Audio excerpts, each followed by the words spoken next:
You don't meet a Machiavellian the way you meet other people. You don't feel the warning.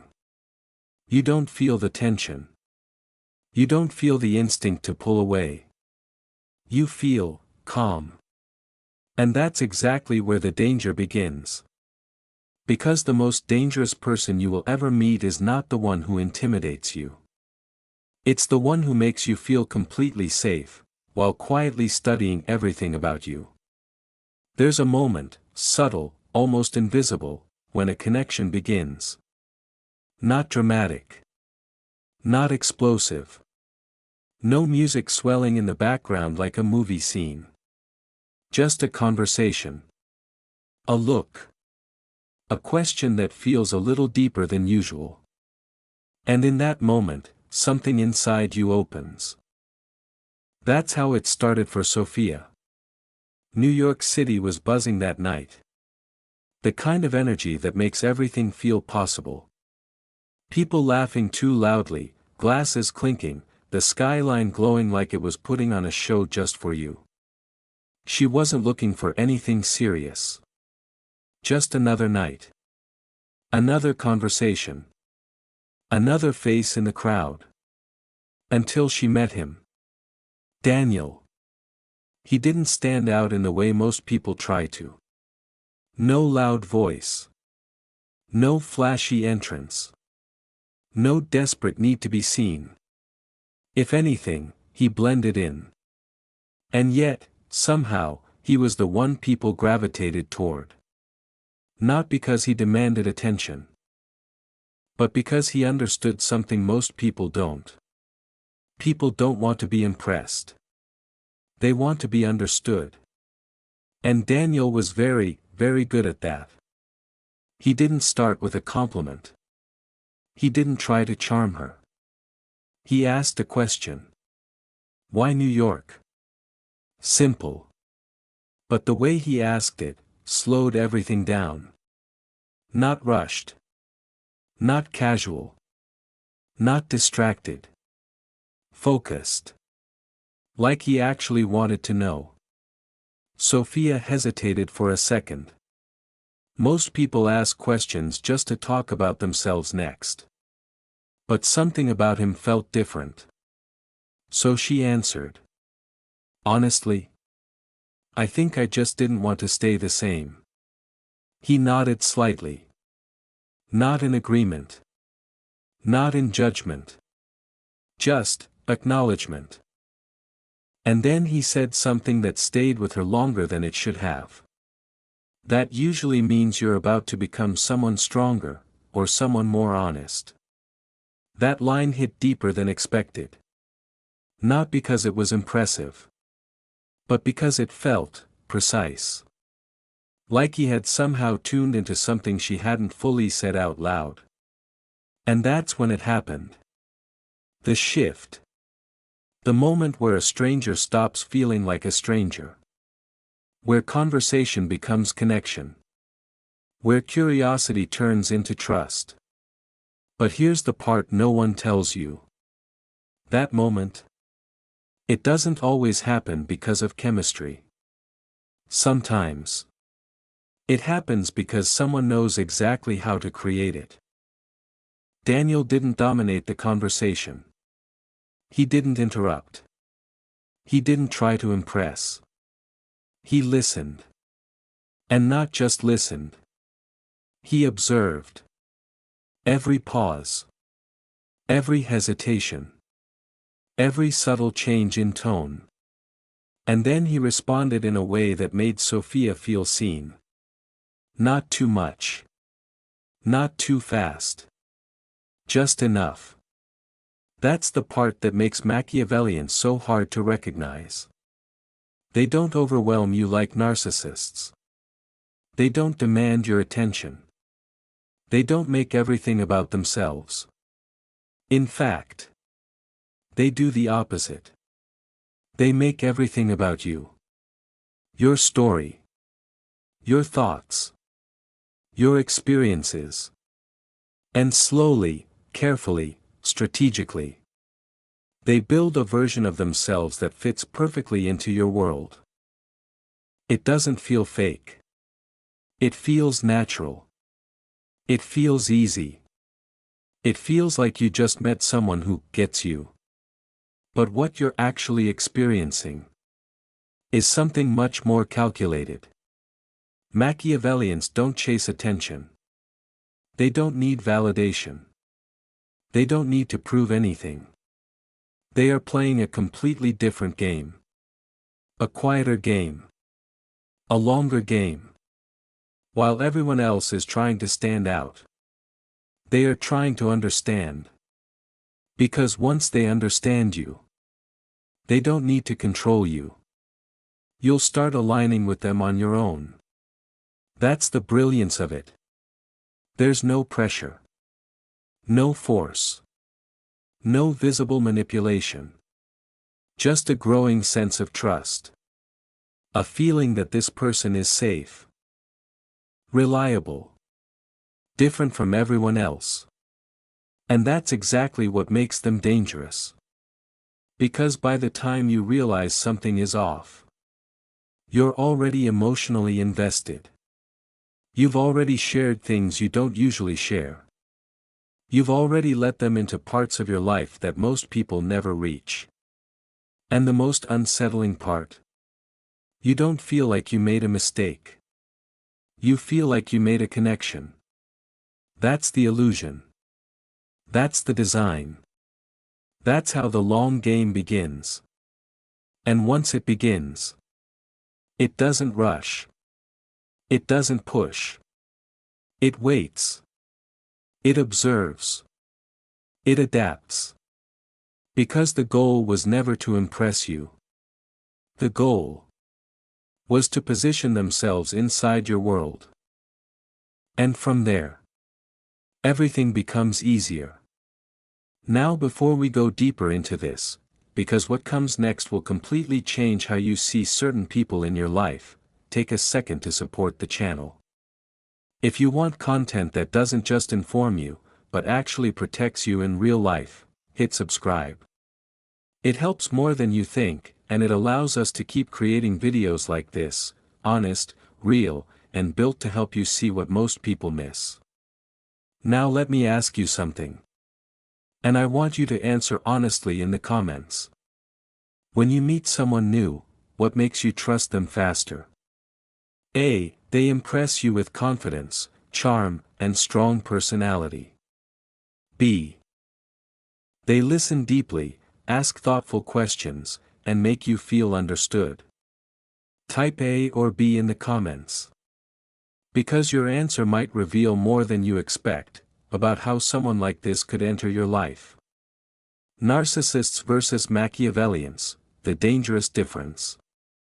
Loud ego versus silent strategy. There's a mistake most people make when they think they understand manipulation. They believe they can recognize it. They believe they can feel it. They believe that when someone is dangerous, it will be obvious. But that belief is exactly what leaves them exposed. Because the truth is, not all manipulation announces itself the same way. Some of it is loud. And some of it is silent. And if you don't understand the difference between those two, you won't just miss the warning signs. You'll misread the safest looking person in the room. After that first night, Sophia found herself thinking about Daniel more than she expected. Not obsessively. Not intensely. Just, consistently. There was something about him that didn't demand attention, yet stayed in her mind. And that's where the confusion begins. Because if you've ever encountered a narcissist, you already have a reference point for what difficult looks like. You know the type. They enter a room and shift the energy instantly. They speak with certainty. They dominate conversations. They make themselves the center, whether you like it or not. At first, it can feel magnetic. But over time, it becomes exhausting. There's a tension in the air around them. A subtle pressure. You can feel their need to be seen, to be validated, to be admired. Even when they're charming, there's something underneath it. Something sharp. Something that eventually reveals itself. And that's the key. With narcissists, the mask slips. Maybe not immediately. Maybe not dramatically. But eventually, you see it. The ego. The insecurity. The need. They leak their truth through their behavior. They react. They overreach. They expose themselves. And that gives you something incredibly valuable. A signal. Something your intuition can latch onto. Even if you don't fully understand it, you feel it. Something is off. Something is too much. Something doesn't sit right. But with someone like Daniel, you don't get that signal. Because he's not playing the same game. Where a narcissist needs attention, a Machiavellian needs positioning. That difference is subtle, but it changes everything. Daniel didn't need to be the most interesting person in the room. He needed to be the most strategically placed. He didn't interrupt people. He let them speak. He didn't correct people. He let them reveal themselves. He didn't push his opinions. He introduced them, gently, at the right moment. And because of that, people trusted him faster than they realized. Not because he demanded it. But because he earned it in a way that felt natural. That's the illusion. You don't feel influenced. You feel comfortable. You don't feel managed. You feel understood. And that's what makes the comparison between narcissists and Machiavellians so important. Because if you only know how to recognize loud manipulation, you will miss the quiet kind entirely. A narcissist says, "I am important." A Machiavellian never says it. They position themselves so that you come to that conclusion on your own. A narcissist pushes themselves into your attention. A Machiavellian becomes someone you willingly give your attention to. A narcissist reacts emotionally when things don't go their way. A Machiavellian adjusts. Adapts. Recalculates. That emotional difference is everything. Because emotion creates exposure. It creates cracks. It creates moments where you can see behind the behavior. But control. Control hides everything. Daniel didn't get frustrated. He didn't raise his voice. He didn't show insecurity. And because of that, Sophia never had a reason to question him. Think about that for a moment. Most people rely on emotional signals to judge safety. If someone is aggressive, you pull back. If someone is unstable, you create distance. If someone is too intense, you become cautious. But what happens when someone gives you none of those signals? No pressure. No intensity. No obvious red flags. Just calm. Consistency. Control. Your brain relaxes. Your guard drops. And that's where the real vulnerability begins. Because what feels like safety isn't always safety.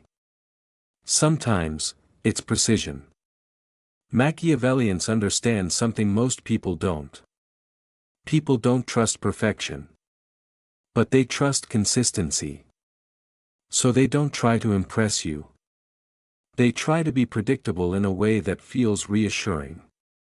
Daniel didn't text too much. But he always responded. He didn't overpromise. But he always followed through. He didn't overshare. But he revealed just enough to feel real. Everything about him felt balanced. Measured. Stable. And in a world where so many people feel chaotic, unpredictable, and emotionally inconsistent, That kind of presence feels rare, valuable, safe. But here's the deeper truth. That balance wasn't accidental. It was controlled. Every interaction had a purpose. Every response had timing. Every silence had intention. That's what separates strategy from personality. A narcissist's behavior is driven by internal need. A Machiavellian's behavior is driven by external outcome. One is trying to feel better. The other is trying to position better. And when someone is focused on positioning, they don't need to win every moment. They just need to win the long game. That's why Daniel never rushed anything. He didn't need to. He understood that influence builds over time. Trust builds over time. Access builds over time. And once those things are in place, control doesn't have to be forced. It becomes natural. That's the part most people never see. They think control looks like dominance, like pressure, like force. But at this level, control looks like alignment. You start agreeing more. You start trusting more. You start opening up more. Not because you're being pushed, but because everything feels right. That's the genius of it. There's no resistance. Because there's nothing to resist. And that's why Machiavellians are often more dangerous than narcissists. Not because they are louder, but because they are quieter. Not because they are more emotional, but because they are less. Not because they demand control, but because they design situations where control becomes inevitable. Sophia didn't feel manipulated. She felt understood. She didn't feel influenced. She felt connected. And that's what made Daniel so effective. He didn't need to convince her of anything. He just needed to become someone she trusted. And once that trust was in place, everything else would follow. That's the dangerous difference. Not loud ego, but silent strategy. And if you don't learn to recognize that difference, you won't just miss it. You'll welcome it into your life, thinking it's exactly what you've been looking for. The long game, how they build control. They don't chase power. They engineer it. Power, in most people's minds, looks obvious. It looks like dominance, authority, control that you can see and feel. It's the person who takes charge in meetings. The one who speaks with certainty. The one who pushes their way into influence. But that kind of power is loud. And loud power always creates resistance. Because when you can see someone trying to control a situation, part of you pushes back. Even if it's subtle. Even if you don't fully understand why. That's the weakness of obvious power. It reveals itself too early. People like Daniel don't make that mistake. They don't chase power. They don't force it. They build it. Slowly. Quietly. Intentionally. And if you're not paying attention, you won't even realize it's happening. After a few weeks, Sophia noticed something that felt comforting. Daniel was consistent. Not in a predictable, boring way. But in a way that felt grounded. He didn't disappear. He didn't overwhelm. He didn't create emotional highs and lows. He showed up. At the right moments. With the right energy. With the right words. And over time, that kind of presence creates something powerful. Not attraction. Not excitement. Trust. And trust is where the long game begins. Because once someone trusts you, they stop analyzing you. They stop questioning your intentions. They stop protecting certain parts of themselves. They open doors that were previously closed. And Daniel understood that better than most people ever will. He didn't try to accelerate the relationship. He didn't push for deeper conversations too early. He let Sophia set the pace. Or at least, he made it feel that way. Because every time she opened up, he met her at that level. Not above it. Not below it. Exactly where she was. That's not coincidence. That's calibration. He paid attention to what she shared, but more importantly, how she shared it. What made her hesitate? What made her comfortable? What made her light up? And over time, he built a mental map. Not just of her life, but of her emotional landscape. Where she felt confident. Where she felt uncertain. Where she needed reassurance. Where she didn't. And once you understand someone at that level, you don't need to control them directly. You can influence them indirectly. Because you know where to step. And where not to. That's the difference between force and design. Force creates resistance. Design creates alignment. Sophia didn't feel like Daniel was guiding her. She felt like she was making her own choices. And in a way, she was. But those choices were happening inside a space that Daniel had carefully shaped. He didn't tell her what to think. He introduced ideas. Subtly. Casually. At the right moment. And then he stepped back. Letting her arrive at conclusions on her own.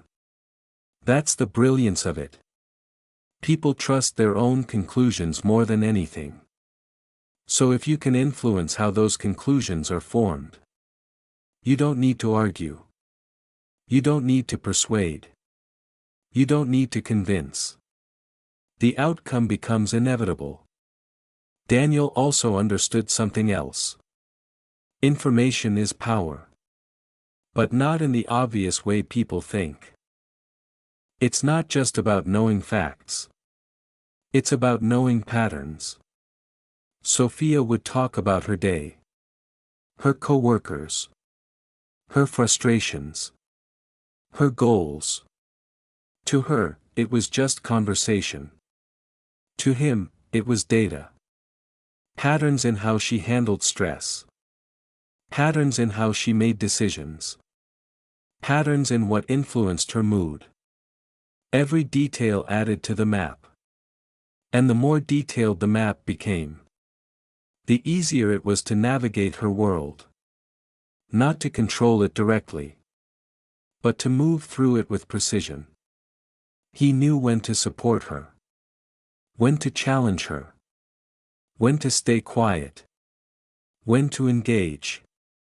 And because of that, he rarely made mistakes. He rarely said the wrong thing. He rarely misstepped. And that level of consistency builds something deeper than trust. It builds dependence. Not the obvious kind. Not the kind where you feel attached. But the subtle kind. Where you start valuing someone's presence in your decision-making. Where you start thinking, what would they say about this? Where their perspective begins to matter, more than you realize. That's the shift. That's when influence becomes embedded. Because now, they're not just part of your life. They're part of your thinking. Daniel didn't need to tell Sophia what to do. He just needed to become someone whose opinion she valued. And once that happened, his influence extended far beyond their conversations. That's what the long game looks like. It's not about immediate control. It's about long-term positioning. Where every interaction builds towards something larger. Something more stable. Something harder to break. And here's the part that makes it even more effective. There's no urgency. No pressure. No visible agenda. Time works in their favor.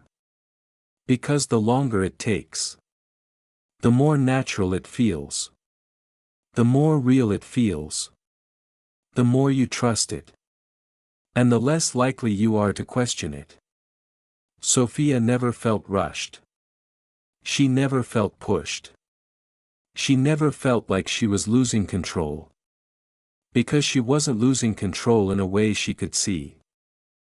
She was participating in something she didn't fully understand. A process. A structure. A design. Where each step felt small. Insignificant. Natural. Until one day, you realize something has shifted. Not dramatically. Not suddenly. But completely. Your trust is deeper. Your openness is greater. Your guard is lower. And the person you once barely knew now has access to parts of you that most people never reach. That's not luck. That's not chemistry. That's engineering. Machiavellians don't wait for opportunities. They create conditions. They don't chase power. They build environments where power becomes a byproduct. And once that environment is in place, they don't need to act aggressively. They don't need to dominate. They don't need to reveal themselves. Because everything is already positioned. Everything is already aligned. Everything is already working in their favor. And by the time you start to sense that something feels different, you're already inside the structure they built. That's the long game. Not fast. Not obvious. Not emotional. Just precise. And once it's fully in motion, it becomes incredibly difficult to see where it began. Or how deeply it's already affected you. The hidden manipulation tactics. You won't notice. Until it's too late. There is a moment in every manipulative dynamic where something feels slightly off. Not enough to alarm you. Not enough to make you walk away. Just enough to create a faint discomfort that you can't quite explain. And almost every time, you ignore it. Not because you're careless. But because nothing visible is wrong. That's how this level of manipulation survives. Not through force. Not through pressure. But through subtlety. After spending more time with Daniel, Sophia began to notice something she couldn't quite put into words. It wasn't what he said. It was how conversations with him unfolded. There was a pattern to them. A rhythm. Almost like he was guiding the direction, without ever appearing to lead. If she brought up something emotional, he didn't dismiss it. He didn't invalidate it. But he didn't fully step into it either. Instead, he would gently shift the lens. Not enough to contradict her. Just enough to reframe what she was seeing. You're probably overthinking it a little, but I get why it bothered you. That sentence sounds harmless. Supportive, even. But look closer. He acknowledges her feeling, then subtly questions her interpretation. Not directly. Not aggressively. Just enough to plant a seed. And that's how it begins. Not with control. With influence. Because the most effective manipulation doesn't tell you what to think. It changes how you think. And once that shift happens, everything else follows naturally. Daniel rarely disagreed with Sophia outright. That would create friction. Friction creates awareness. Awareness creates resistance. Instead, He layered his perspective on top of hers. So it didn't feel like opposition. It felt like expansion. Like he was helping her see things more clearly. And over time, she started to trust his perspective. Not because he demanded it, but because it felt reasonable, balanced, logical. That's one of the most powerful tools Machiavellians use. They don't argue emotionally. They frame things rationally. And when someone presents themselves as calm, logical, and measured, you naturally assume they're objective. That they're right. But objectivity can be constructed. And once you begin to trust someone's framing, you stop questioning where that framing comes from. Another shift happened in how information moved between them. Sophia noticed that Daniel knew things. Small things at first. Details she had mentioned casually. Names. Situations. Connections between people she didn't even realize were connected. At first, it felt flattering. Like he paid attention. Like he cared. But over time, something about it felt too precise. Because Machiavellians don't just listen to understand. They listen to organize. Every piece of information has a place. Every detail connects to something larger. It's not random. It's structured. They build internal systems of how people relate to each other. Who trusts who? Who influences who? Who is vulnerable to what? And once that system is built, they don't need to act directly. They can influence outcomes indirectly. Daniel didn't need to tell Sophia what to do. Sometimes, all it took was mentioning someone else. Well, from what you told me about your manager, she seems like the type who values initiative. Now Sophia isn't just thinking about her manager. She's thinking about how to act. How to respond. How to position herself. And she believes the idea came from her.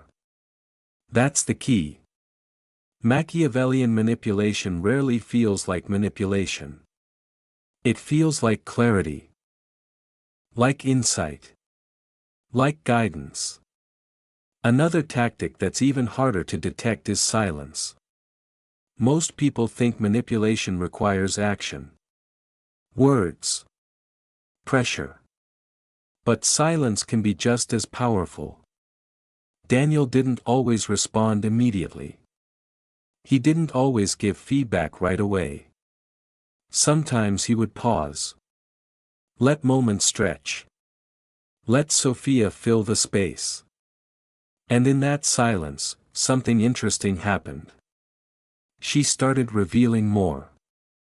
Clarifying more. Explaining more than she originally intended. Because humans are uncomfortable with uncertainty. With silence. We try to resolve it. Fill it. Understand it. And someone who knows how to use silence strategically can get more information without asking a single additional question. It's not about interrogation. It's about creating space for people to reveal themselves. Then there's selective honesty. This is where things become even more complex. Because Daniel wasn't a liar in the obvious sense. He didn't fabricate stories. He didn't contradict himself. What he did was choose what to reveal. And when. He would share enough to feel real. Enough to feel transparent. But never enough to expose his full intentions. That balance creates trust. Because consistency builds credibility. And credibility makes everything else easier. Once you believe someone is honest, you stop checking. You stop verifying. You accept. That's where control becomes effortless. There were also moments where Daniel seemed to be connected to situations he wasn't directly involved in. Things would unfold in ways that subtly benefited him. Not dramatically. Not obviously. But consistently. A conversation here. A suggestion there. A small shift in how people perceived something. And suddenly, outcomes changed. Without him ever needing to step into the center. This is what some people call social chess. But even that doesn't fully capture it. Because in chess, you know you're playing. Here, you don't. You think you're just living your life. Making your own decisions. Navigating your own relationships. But someone else is quietly understanding the board. Anticipating movements. Positioning themselves in ways that give them leverage without visibility. And perhaps the most unsettling tactic of all is how normal it all feels. There are no dramatic red flags. No explosive moments. No clear signs that something is wrong. Just a gradual shift. In how you think. How you feel. How you decide. Sophia didn't feel manipulated. She felt supported. She didn't feel controlled. She felt guided. And that's what makes this so difficult to recognize. Because manipulation, at this level, doesn't feel negative. It feels beneficial. Until it doesn't. Until you start noticing patterns that don't quite make sense. Until you realize that certain outcomes seem engineered. Until you feel that subtle discomfort again. The one you ignored earlier. The one that didn't have a clear explanation. And by that point, you're not at the beginning anymore. You're somewhere in the middle. Where everything feels interconnected. Where pulling away isn't simple. Because it's not just about one moment. It's about a system that has already been built around you. That's why these tactics are so effective.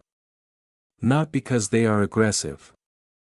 But because they are invisible. Not because they overpower you. But because they integrate into your reality. And once something becomes part of your reality, it's incredibly hard to question it. Especially when the person behind it still feels like someone you can trust. Why they are worse than narcissists? Because you never see them coming. There's a reason people recover faster from narcissists than they do from something like this. It's not because narcissists hurt less. It's because narcissists are easier to understand. Pain that makes sense is pain you can process. But what happens when the damage doesn't come from chaos, but from precision?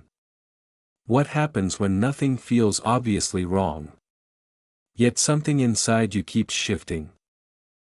That's the difference. That's why people like Daniel are more dangerous. Not because they are louder. Not because they are more aggressive. But because they are almost impossible to detect while it's happening. And more importantly, because they don't just affect your emotions. They affect your perception. With a narcissist, the experience is intense. There are highs. There are lows. There are moments where something inside you reacts. Even if you can't explain it, you feel it. The tension. The imbalance. The sense that something is off. You might stay. You might rationalize. But a part of you is always aware that something doesn't feel right. That awareness becomes your anchor. Eventually, it's what pulls you out. But with someone like Daniel, there is no anchor. Because nothing feels wrong enough to question. There are no dramatic arguments. No emotional explosions. No clear moments where you can say, that's not okay. Instead, everything feels reasonable, measured, thoughtful. And that's what makes it so disorienting. Because when something feels reasonable, you don't resist it. You accept it. You build on it. You trust it. Sophia didn't feel drained. She didn't feel overwhelmed. She didn't feel like she was in conflict. If anything, she felt more grounded. More certain. More clear. And that's where the deeper danger lives.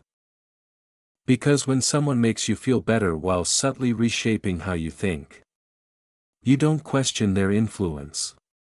You rely on it. This is where Machiavellian dynamics move beyond manipulation and into something much more profound. They don't just influence your behavior. They influence your internal framework. How you interpret situations. How you evaluate people. How you make decisions. And once that internal framework begins to shift, the control becomes invisible. You're no longer reacting to them. You're operating within a system they helped construct. That's why this kind of influence lasts longer. Because even when they're not present, their impact remains. You start filtering things through perspectives they introduced. You start considering angles you didn't think about before. You start questioning yourself in ways that weren't there before. And none of it feels forced. It feels like growth. Like maturity. Like clarity. But sometimes, what feels like clarity is actually conditioning. And that's a very difficult thing to recognize. Because no one wants to believe that something that felt helpful was also strategic. Daniel never needed to raise his voice. He never needed to dominate. He never needed to create fear. Because fear creates resistance. And resistance breaks control. Instead, he built something far more stable. Something that didn't rely on emotional reactions. Something that didn't fluctuate. Something that felt consistent. And consistency creates trust. But here's the part that makes this even more dangerous. Machiavellians don't need validation. They don't need admiration. They don't need emotional reassurance. Which means they don't behave in ways that expose insecurity. There are no cracks. No obvious moments where their need reveals itself. And because of that, you never feel like you're dealing with someone unstable. You feel like you're dealing with someone composed. Reliable. In control. And in a world where so many people are reactive, emotional, and unpredictable, that kind of composure feels rare. Valuable. Even attractive. But what most people don't realize is that emotional detachment can also mean emotional distance. And emotional distance allows someone to operate without interference. Without guilt. Without hesitation. Daniel didn't need Sophia to admire him. He didn't need her to validate him. He didn't need her to make him feel important. Which meant every interaction he had was free from emotional noise. Free from ego. Free from impulsive reactions. And that gave him something incredibly powerful. Clarity. Not just clarity about himself, but clarity about her. While she was experiencing the relationship emotionally, he was navigating it strategically. That imbalance is subtle. But it's critical. Because when one person is emotionally engaged, and the other is strategically engaged, they are not playing the same game. One is connecting. The other is positioning. One is experiencing. The other is analyzing. And over time, that difference creates an invisible advantage. Sophia didn't feel like she was losing anything. She felt like she was gaining something. A connection. A sense of understanding. A feeling of stability. And that's what makes this so complex. Because there is no clear moment where something is taken from you. Instead, something is slowly restructured within you. And you participate in that restructuring willingly. That's why people often stay longer in these dynamics. Not because they are weak.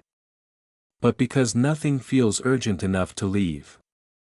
There's no crisis. No breaking point. Just a gradual shift that becomes your new normal. And by the time you start questioning it, you're not at the beginning anymore. You're deep inside something that feels real. Something that has history. Something that has meaning. And walking away from that feels like walking away from something valuable. Even if part of you can't fully explain why it feels off. That's the paradox. The thing that makes it hardest to leave is the same thing that makes it dangerous. It doesn't hurt you in obvious ways. It reshapes you in subtle ones. And subtle changes are harder to detect. Harder to confront. Harder to undo. Because they don't feel like damage. They feel like evolution. And that's why Machiavellians are often more dangerous than narcissists. Not because they cause more visible harm. But because they cause less visible harm. Not because they break you openly. But because they alter you quietly. Not because they attack your identity. But because they influence how that identity develops. And when something affects how you see yourself, how you think, how you interpret the world, the impact goes deeper. It lasts longer. It becomes harder to separate what is yours from what was shaped by someone else. Sophia didn't feel like she had been manipulated. She felt like she had changed. And that distinction is what makes this so difficult to recognize. Because if you believe the change came from you, you don't question it. You accept it. You build on it. You become it. And that's the final layer of the danger. Not just that you don't see them coming, but that even when they've already influenced you, you still don't see what happened. You just feel different. And you assume that difference is who you've become. When in reality, it might be something that was quietly built around you. Long before you ever realized there was something to see. The moment of realization. When the pattern finally clicks. There is no dramatic moment when clarity arrives. No explosion. No confrontation. No single sentence that changes everything. If anything, it feels almost disappointing. Because when the truth finally surfaces, it doesn't come with certainty. It comes with a question. A quiet, uncomfortable question that doesn't go away. That's how it began for Sophia. It wasn't during a fight. Daniel had never really fought with her. It wasn't after something obviously wrong. There had been no betrayal she could clearly point to. It happened on a completely ordinary evening in New York. She was sitting alone in her apartment, the city humming faintly outside the window, her phone resting in her hand long after the screen had gone dark. She had been replaying a conversation. Not because it was intense. But because something about it didn't sit right. Daniel had mentioned a situation at her workplace. Not directly. Not in a way that sounded suspicious. Just casually, like he already understood how things were unfolding. And that's what caught her attention. Because the way he described it wasn't guesswork. It was specific. Too specific. At first, she brushed it off. Maybe she had told him more than she remembered. Maybe she had explained it differently before. That's what we do when something doesn't make sense. We don't jump to conclusions. We rationalize. We fill in the gaps. We protect the version of reality that feels safe. But the thought stayed. And once a thought like that takes root, it doesn't disappear. It waits. Quietly. Until something else connects to it. A few days later, another moment surfaced. A small one. So small she would have ignored it before. Daniel made a comment about one of her colleagues. Again, not in a way that seemed intrusive. Just, informed.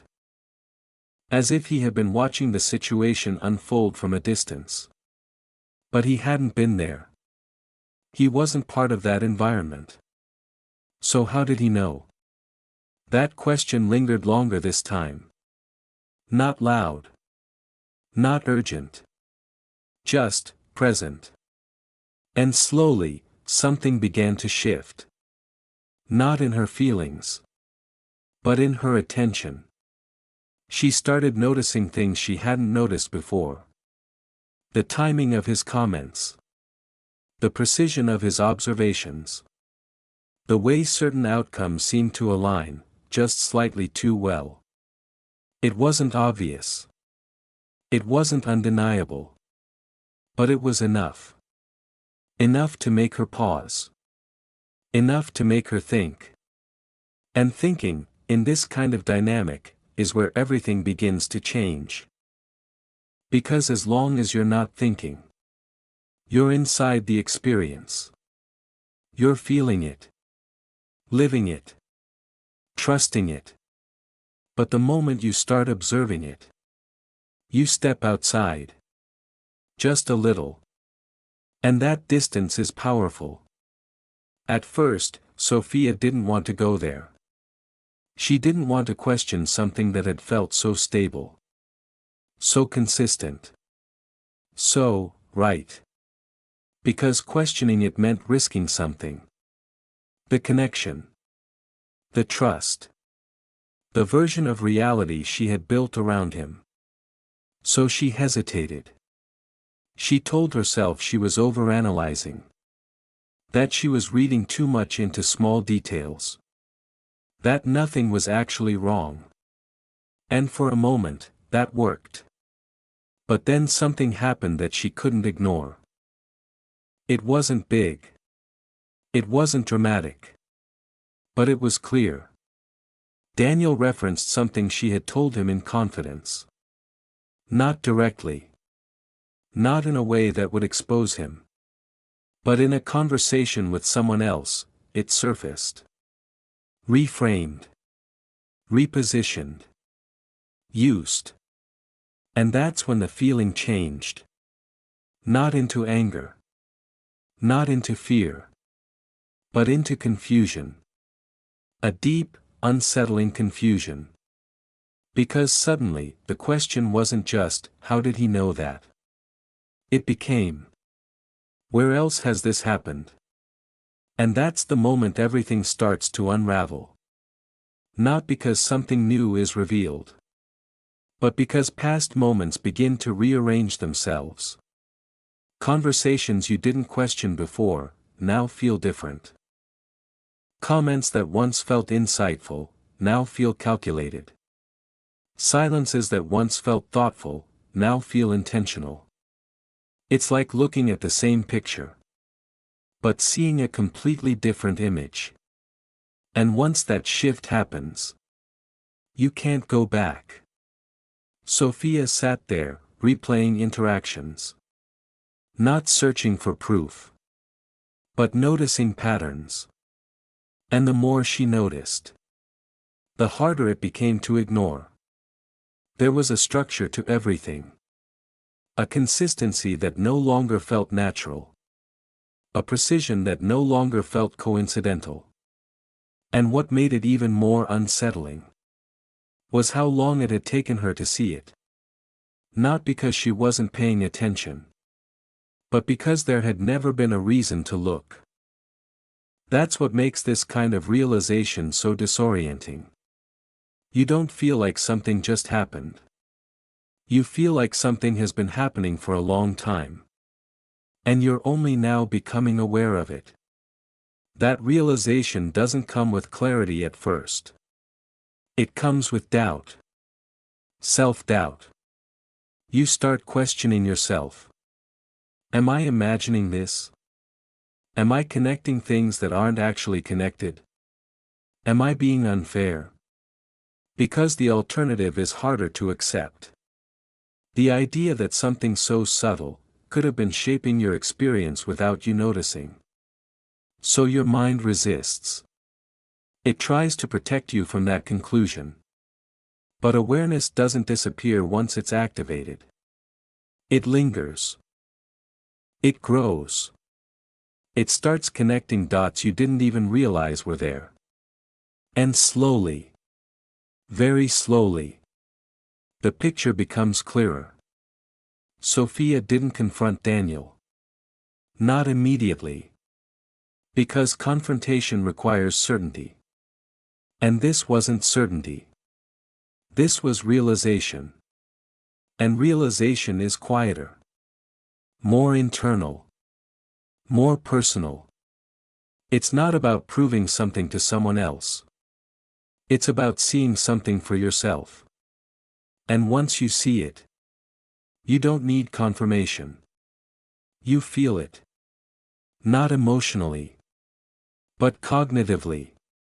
Like something has clicked into place. Like a puzzle that was always there, but missing a piece. And suddenly, that piece appears. Not dramatically. Just, inevitably. The most unsettling part wasn't what Daniel had done. It was how seamlessly it had happened. How natural it had felt. How easily she had participated in something she didn't fully understand. That's what stayed with her. Not anger. Not betrayal. But awareness. A quiet, steady awareness that changed how she saw everything. And once that awareness is there, everything shifts. Not all at once. But gradually. You start observing instead of reacting. You start questioning instead of assuming. You start seeing patterns instead of isolated moments. And in that shift, something else happens. You begin to separate yourself from the experience. Not completely. Not immediately. But enough. Enough to recognize that what felt like connection might have been something else. Something more structured.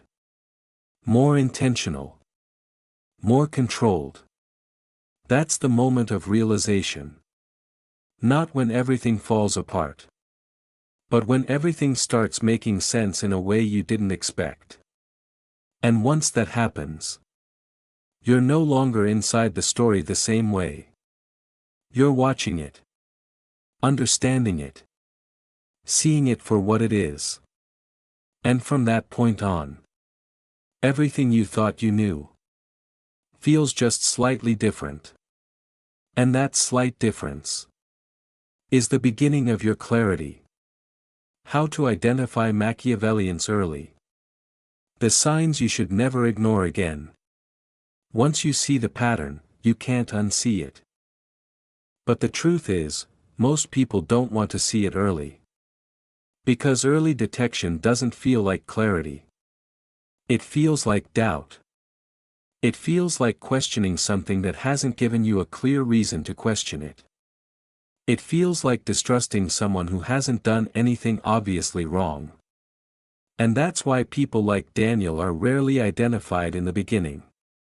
Not because the signs aren't there. But because the signs don't look like danger. They look like stability. They look like intelligence. They look like emotional maturity. That's what makes this so complicated. Because everything you've been taught to look for as healthy can also exist inside something highly strategic. Sophia didn't miss the signs because she wasn't paying attention. She missed them because they didn't feel like signs. They felt like qualities. Attractive ones. Safe ones. Admirable ones. And that's exactly where you need to start shifting how you observe people.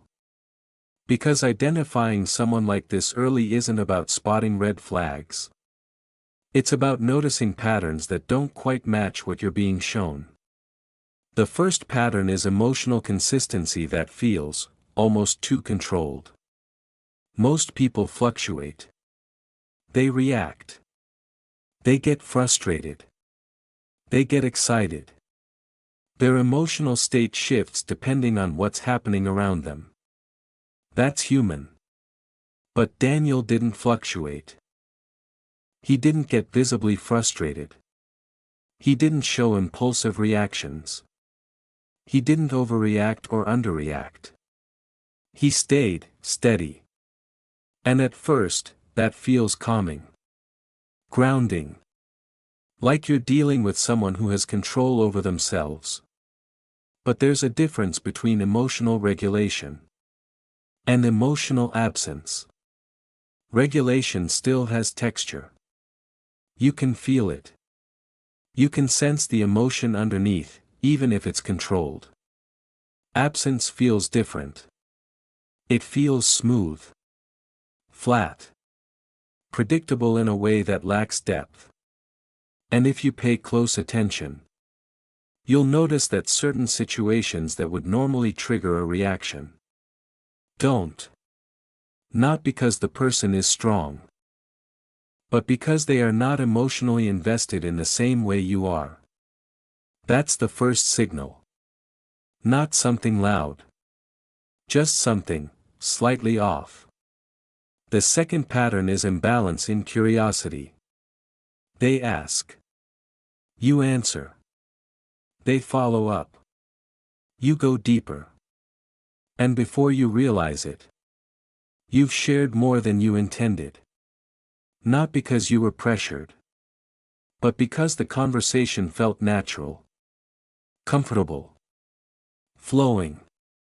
Daniel was exceptionally good at this. He knew how to keep the focus on Sophia without making it obvious. He revealed just enough about himself to feel real, but never enough to fully expose himself. And that imbalance is easy to miss. Because it doesn't feel like withholding. It feels like good communication. But if you step back and look at it objectively, you'll notice something. You know a lot about them emotionally, but very little about them structurally. Their past is vague. Their deeper motivations are unclear. Their vulnerabilities feel curated. And that's intentional. Because control of information is control of perception. The third pattern is adaptive behavior that feels almost too seamless. Most people have a consistent personality. It might evolve over time. But it doesn't shift dramatically depending on who they're with. But Daniel adapted. Subtly. He matched Sophia's tone. Her pace. Her communication style. Her emotional level. Not in a way that felt fake. But in a way that felt perfect. And perfection is something you should always question. Because real connection has friction. Small misunderstandings. Moments where things don't align perfectly.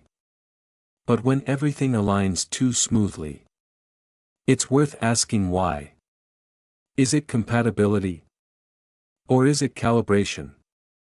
Because someone who is constantly adjusting themselves to match you is not showing you who they are. They're showing you what works. The fourth pattern is timing that feels precise. Not just in what they say, but when they say it. Daniel had a way of introducing ideas at exactly the right moment.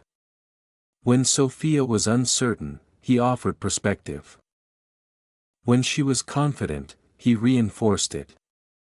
When she was emotional, he grounded it. And that timing created a sense of reliability. Like he always knew what to say.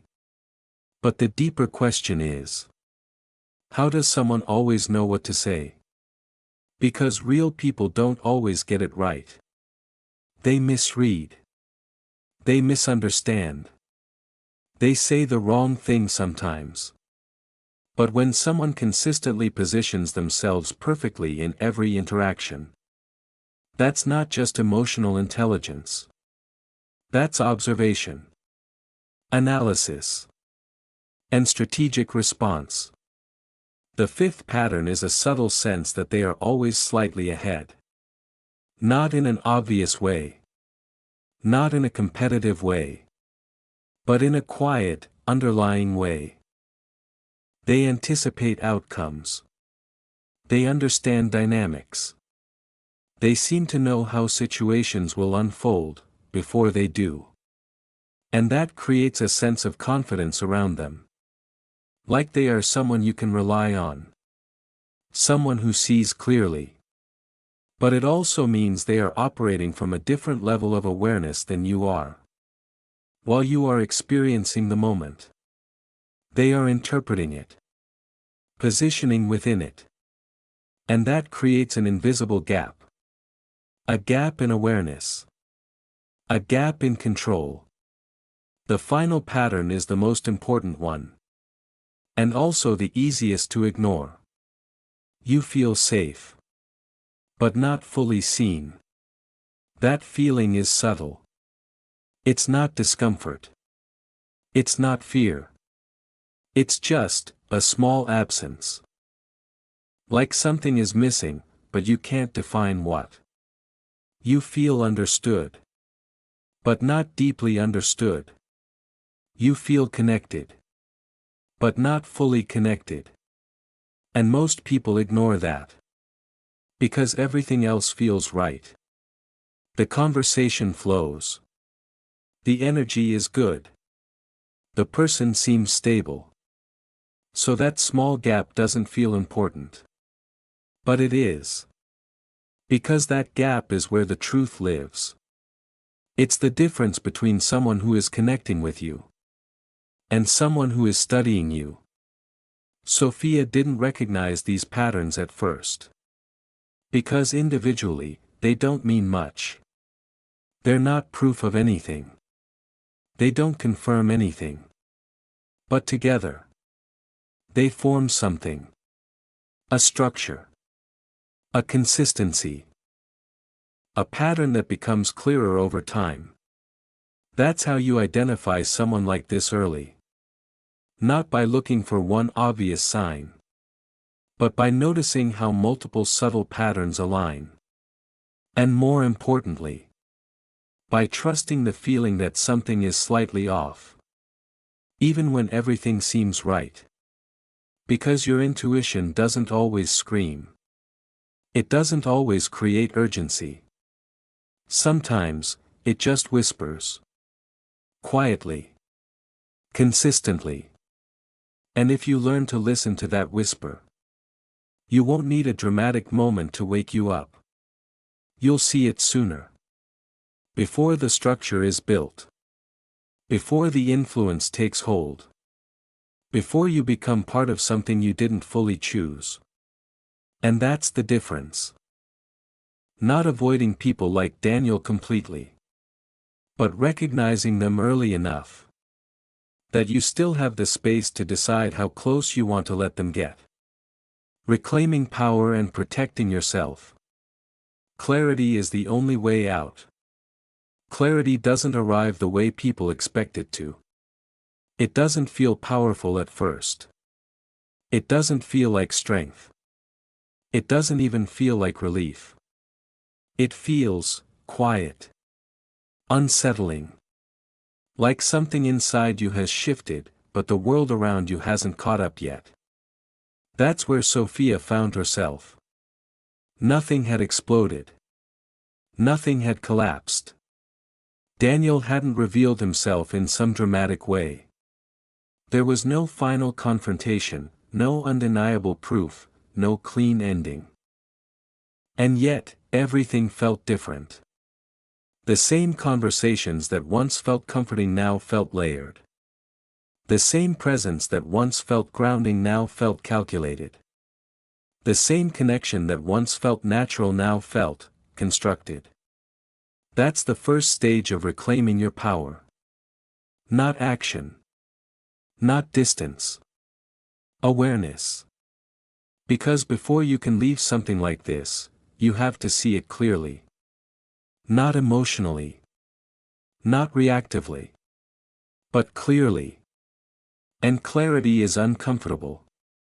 Because it forces you to hold two truths at the same time. That something felt real. And that something was also strategically shaped. That someone made you feel understood. And that they may not have been showing you who they truly were. That you participated in something willingly. And that you didn't fully understand what you were participating in. That tension is hard to sit with. So most people don't. They rush to resolve it. They either deny the reality, or they react emotionally to it. But neither of those paths leads to real power. Because power, in this situation, doesn't come from proving anything. It comes from seeing without needing to react. Sophia didn't confront Daniel right away. Not because she was afraid. But because she realized something important. Confrontation would only pull her back into his structure. Into his way of framing. Into his control of the narrative. And that's the trap most people fall into. They think reclaiming power means engaging. Arguing. Explaining. Defending. But that only gives the other person more material to work with. More information. More access.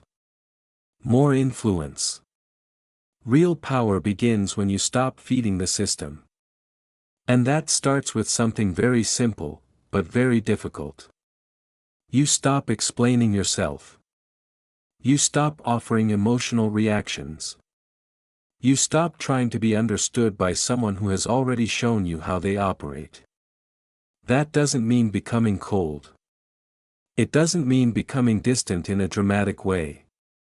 It means becoming contained. Measured. Intentional. Sophia began to notice how much she had been sharing. Not because she was manipulated into it. But because it had felt safe to do so. And now, she started pulling that back. Not abruptly. Not obviously. Just gradually. She answered questions more simply. She stopped volunteering unnecessary details. She allowed silence to exist without filling it. And something interesting happened. The dynamic shifted. Not dramatically. But subtly. Daniel adjusted. Of course he did. Because people like him always do. But this time, Sophia noticed it. The slight changes in tone. The attempts to re-engage. The subtle shifts in conversation. And for the first time, she wasn't responding automatically. She was observing. That's the second stage of reclaiming power. You move from participant to observer. And once you become the observer, everything changes. Because you're no longer inside the experience the same way. You're not reacting. You're not aligning. You're watching. Understanding. Seeing patterns as they happen, not after the fact. And that awareness creates space. Space between what is said, and how you respond. Space between what is implied, and what you accept. Space between the structure, and your role within it. And in that space, you regain choice. That's what was missing before. Not intelligence. Not awareness. Choice. Because when something feels natural, you don't question it. You move with it. You trust it. You become part of it. But when you see it clearly, you can choose differently.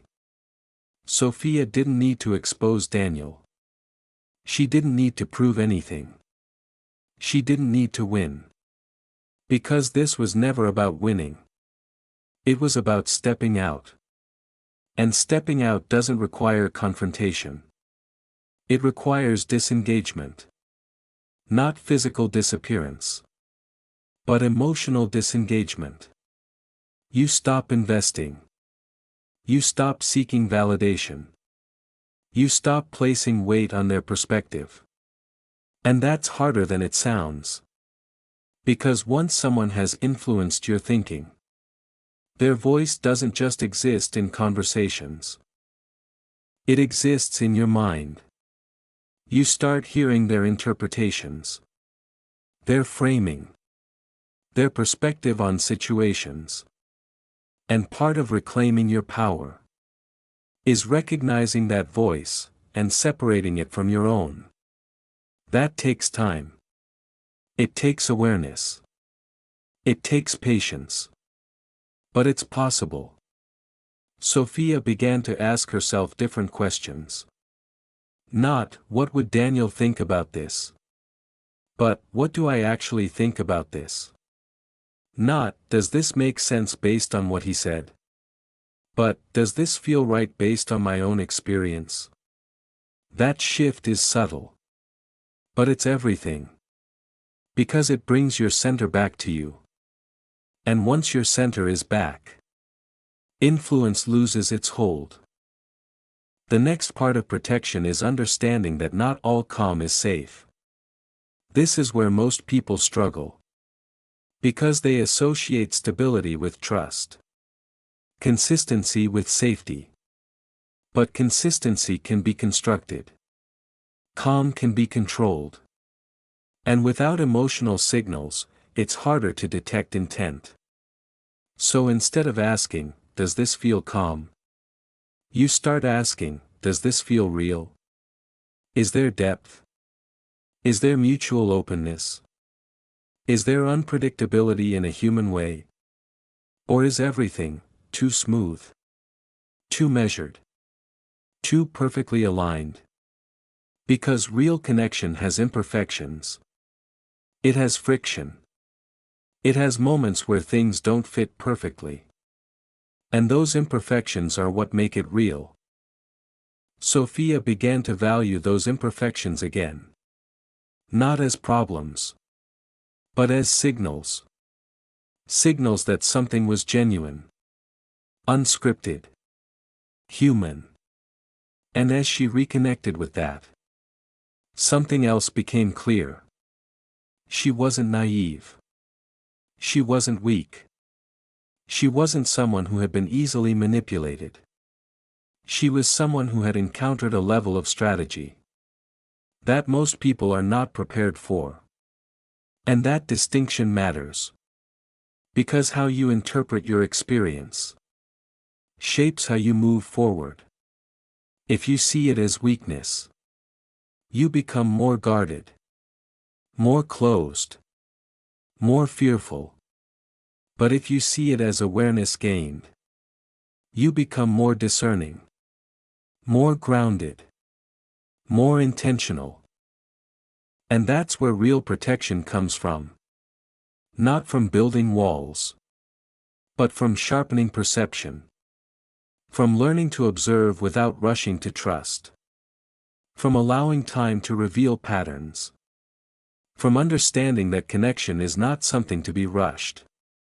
And that not everyone who understands you is safe for you.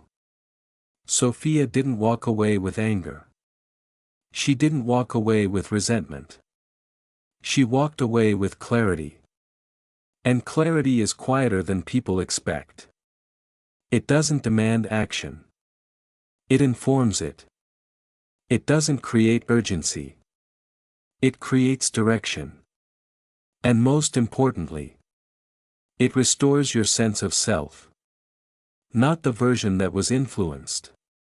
Not the version that adapted. But the version that observes, chooses, and decides. That's the real power. Not controlling others. Not exposing them. Not outplaying them. But seeing them clearly enough that they no longer have access to you in the same way. Because in the end, you don't need to win their game. You just need to stop playing it. And once you do, everything they built loses its foundation. Not because they failed, but because you finally saw it for what it was. And chose something different. Sophia's story was never about one man. It was about a pattern most people don't realize they've stepped into, until they're already inside it. What began as a simple connection in New York, quiet, calm, and deeply engaging, slowly evolved into something far more complex. There were no dramatic red flags, no explosive conflicts, no obvious manipulation. Just consistency. Just understanding. Just a presence that felt safe enough to trust. And that's what made it dangerous. Because Daniel didn't take anything from Sophia in a way she could see. He didn't force control. He didn't demand power. He built it. Through patience. Through observation. Through subtle influence that never felt like influence.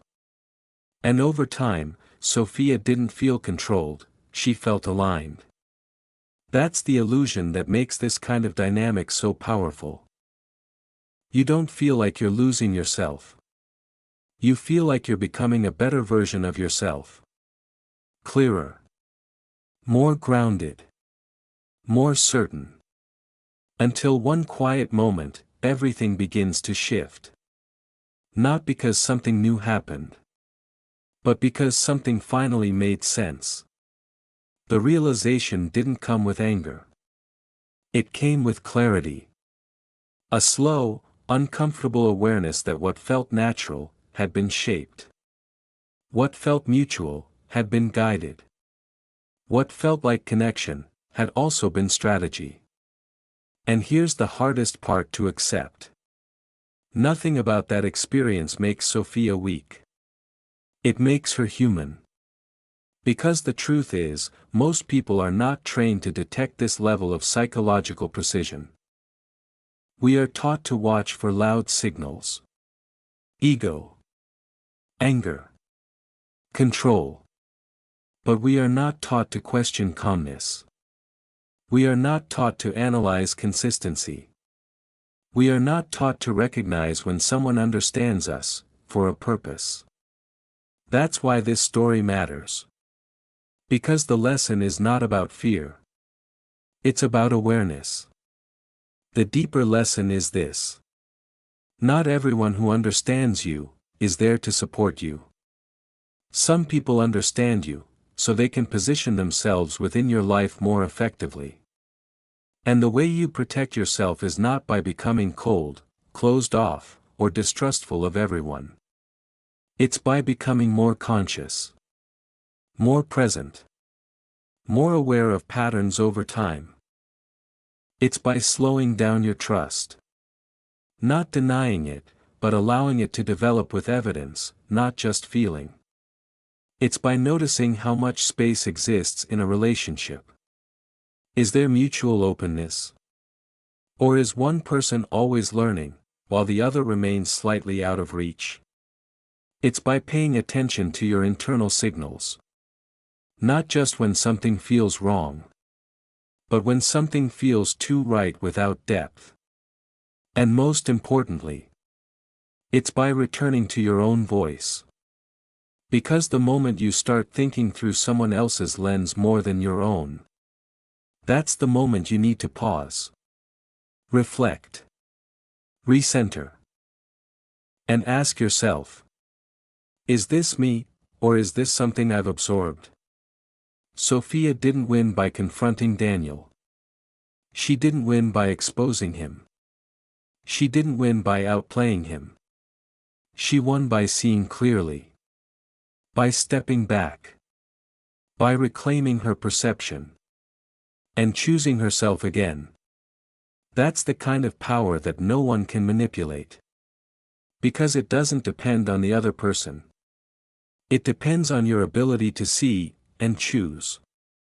This content is for educational and awareness purposes only, and does not replace professional psychological diagnosis or therapy from a licensed mental health professional.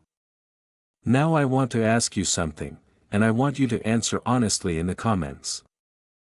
When you look back at your past relationships or interactions, what made you trust someone the most? A. How confident, calm, and stable they appeared. B. How open, transparent, and emotionally reciprocal they were. Comment A or B below. Your answer might reveal more than you think about how influence enters your life. And I'd also love to hear your perspective. Have you ever experienced something like this? Or do you see this pattern differently? Share your thoughts in the comments so everyone can learn from each other. If this content helped you see something more clearly, don't forget to subscribe. It truly supports the channel and allows us to keep creating content that doesn't just entertain, but helps you understand the world, and yourself, at a deeper level.